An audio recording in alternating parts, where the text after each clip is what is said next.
bienvenue. Là, on va parler du filament flexible, mon sujet préféré que je n'ai jamais pu aborder avec mon imprimante ici chez moi. Mais qu'il s'agit de filaments flexibles qui s'appellent TPU ou thermoplastique polyuréthane. Moi, on n'utilise jamais ce terme-là. Dans la technique, on utilise juste le terme TPU ou filament flex. En fait, pourquoi on l'appelle comme ça?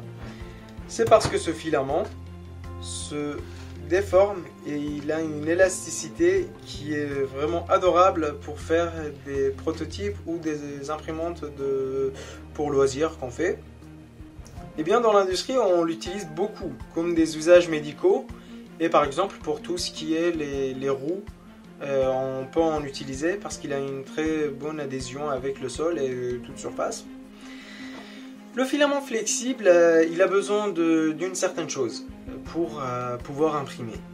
C'est tout premièrement, c'est le Direct Drive que j'ai expliqué dans une précédente vidéo, de quoi il s'agit. De double engrenage pour qu'il attrape bien le filament parce que comme c'est flexible, alors il nous faut beaucoup de force pour pousser et pour rétracter. Le filament que j'utilise, la température de fusion de la buse, il s'agit en fait de 190 degrés jusqu'à 230. Et pour le bed, c'est notre plateau chauffant, c'est de 50 à 80 degrés. Pour moi, c'est beaucoup de variance. Je n'ai pas réussi à imprimer quelque chose d'utile, à part un disque. Eh bien, c'est cela. C'est le disque que j'ai imprimé, vous pouvez voir, c'est plutôt raté, comme on peut le dire, parce qu'en fait, j'ai un Bowden, et dans les Bowden, il y a beaucoup de force et beaucoup de friction pour le retirer.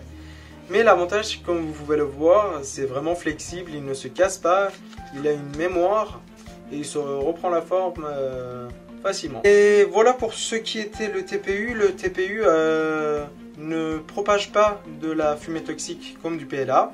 On peut en imprimer chez soi du coup. L'humidité ne joue pas sur cela.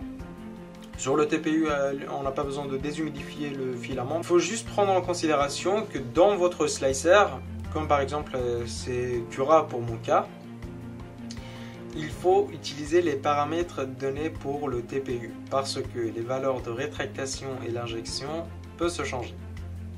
Sur ce, je vous souhaite une excellente journée, bonne continuation et restez créatifs.